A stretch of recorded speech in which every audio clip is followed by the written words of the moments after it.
Kia ora everyone. All right, who wants to start? Prime Minister, there's still several flights from India due in before the Sunday deadline. What special arrangements, if any, will be made for the passengers coming in? And look, for those flights that will continue to come in before the new suspension comes in place, they'll have the same level of precaution and care as we do for every flight. Keeping in mind, we treat every international arrival as if they potentially have COVID-19. That's always been our practice, and that doesn't change. Will you look at moving those passengers into a specific facility and keeping all passengers from high risk in one hotel? As I say, we treat everyone as if they may have COVID. Everyone is screened, and so if someone is thought on arrival to potentially have COVID, they may be screened to go into our quarantine facility straight away.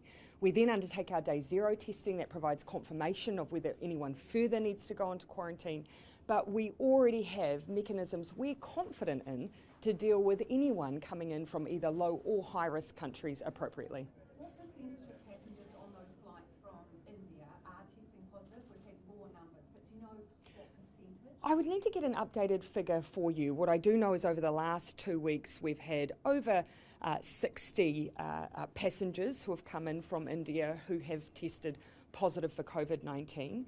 My recollection is that we have roughly 90 active cases at the moment, so as a proportion you can see it is relatively high.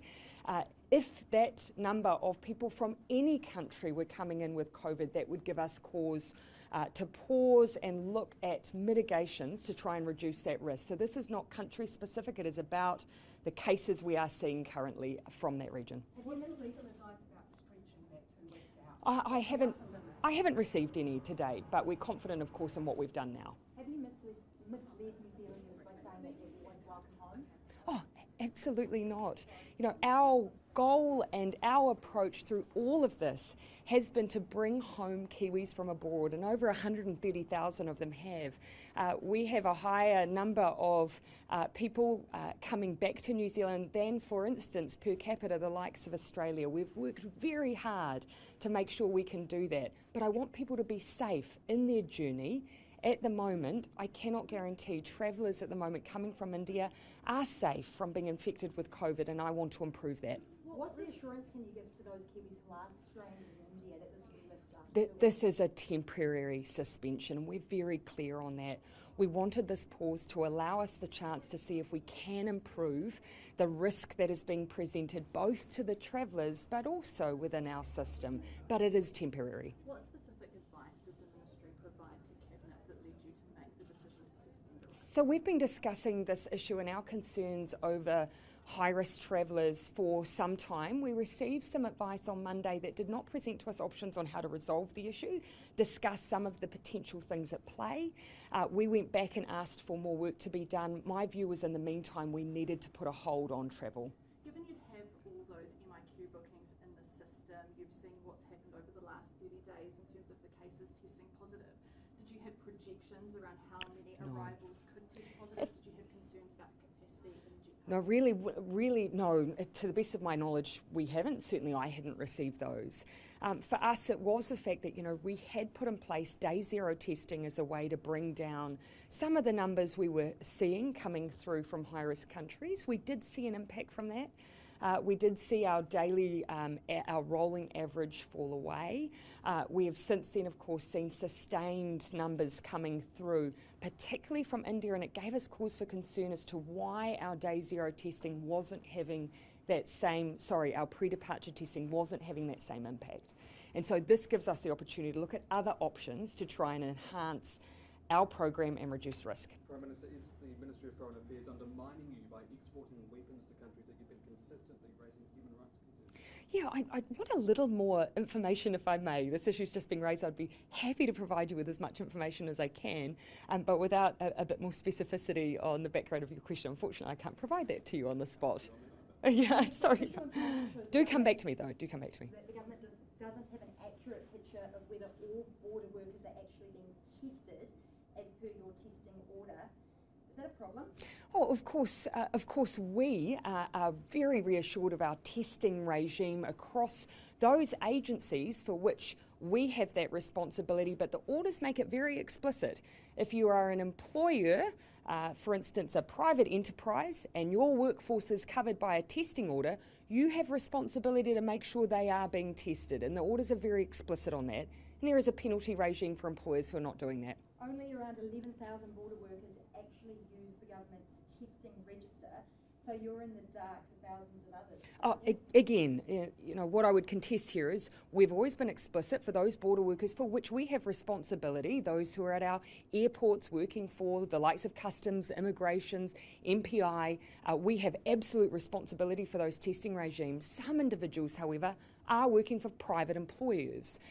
The responsibility sits with that employer to make sure that that workforce is being tested, and there are penalties if they do not. Of course, the obligation by law is that employers make sure that their workforce are being tested. Prime Minister, modellers are suggesting the situation in India is going to get far worse before it gets any better. So what confidence can you have that this is a 2-week stay of proceedings? For us, it is about exploring additional options, making sure that that pre-departure testing is robust as it can be, that it's meeting the same level of expectation and quality assurance that we would have, for instance, in the New Zealand system.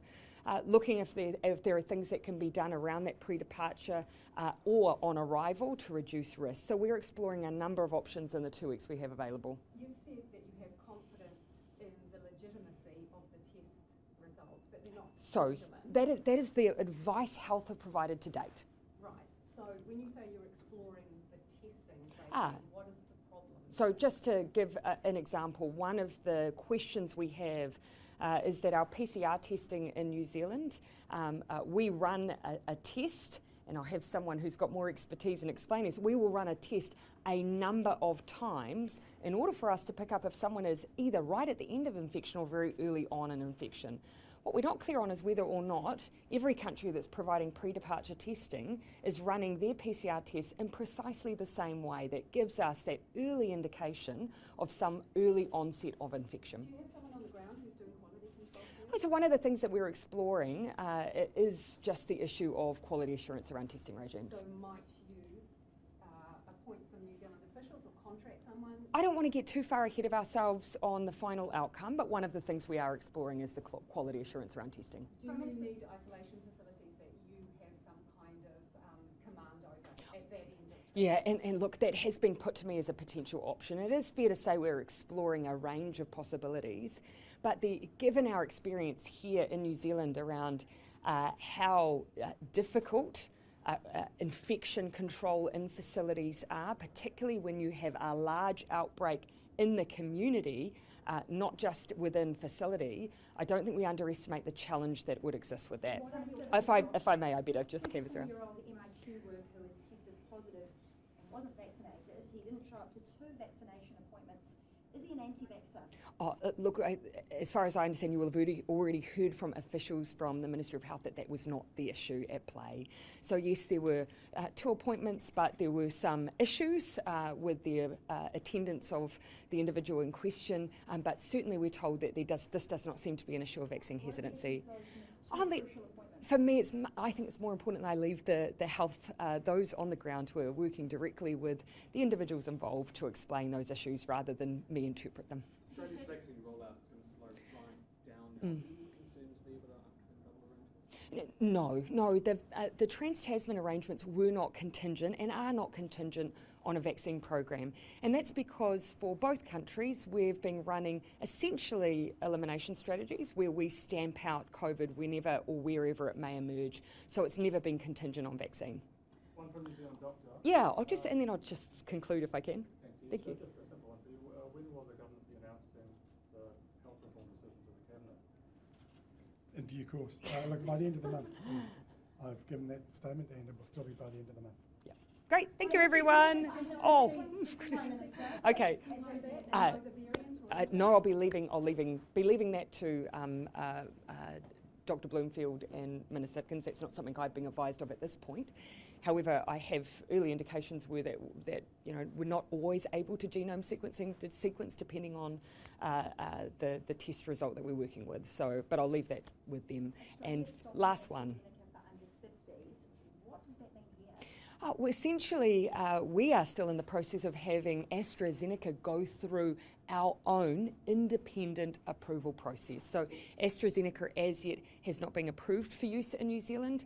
Our team, our professionals, our independent professionals are still assessing AstraZeneca as a vaccine for New Zealand. I think the most important point for me to make here is currently there is only one vaccine that has been approved by MedSafe, and it is the biotech Pfizer vaccine. Okay, I'm going to call time. Thank you, everyone.